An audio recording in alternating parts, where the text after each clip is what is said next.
Cancer রোগে আক্রান্ত সেই 12 বছরের ছোট মেয়েটাকে ডাক্তার আদর করে জিজ্ঞেস করলো, মা তুমি বড় হয়ে কি হতে চাও? ওই মেয়েটা দীর্ঘ একটা নিঃশ্বাস নিয়ে ডাক্তারের দিকে তাকিয়ে বলল, বড় হওয়া পর্যন্ত বাঁচতে চাই। স্বপ্নের কত রং, আকাঙ্ক্ষার কত আঙ্গিক। সত্যি বলতে বেঁচে থাকাটা কতটা হৃদয় বিদারক। হাতবিহীন মানুষটার স্বপ্নের কেন্দ্রবিন্দু যদি আমার হাতটা থাকতো। পা ছাড়া লোকের সাধ্য একটাই, যদি আমার পা থাকতো আমিও সবার মতো দৌড়াইতে পারতাম। যারা অন্ধ তাদের শুধু একটাই আকাঙ্ক্ষা, যদি একটা মুহূর্তের জন্য এই পৃথিবীর রংটা দেখতে পারতাম।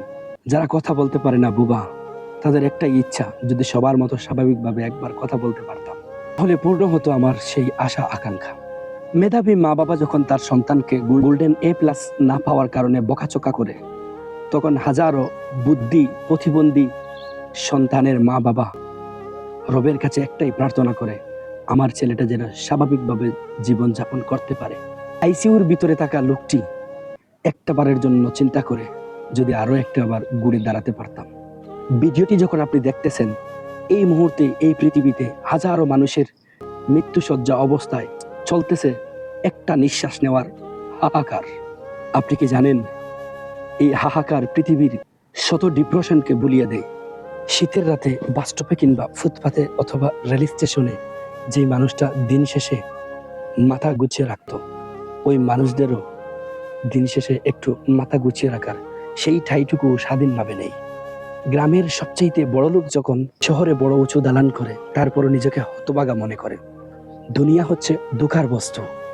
আপনি যত বড় বিল্ডিং করেন আর দালান কোঠা করেন, এই দুনিয়ার বুকে আপনাকে একদিন চলে যেতে হবে। আপনি নিজেকে যতই হতভাগা ভাবেন, একটা বার চিন্তা করে দেখেন, এই পৃথিবীর বুকে আল্লাহ পাক রব্বুল আলামিন আপনাকে যা দিয়েছে, এই দেওয়াটাই হয়তো আপনাকে যা দিয়েছেন, আপনি যা পেয়েছেন, এই পাওয়াগুলো হয়তো অনেক মানুষের কাছে বিশাল বড় স্বপ্ন, যা এখনো তারা পায়নি। যে চোখ দিয়ে আপনি এই ভিডিওটি দেখতেছেন, অনেকের হয়তো এই ভিডিওটি দেখারও সৌভাগ্য নেই, কারণ তাদের চোখ অন্ধ।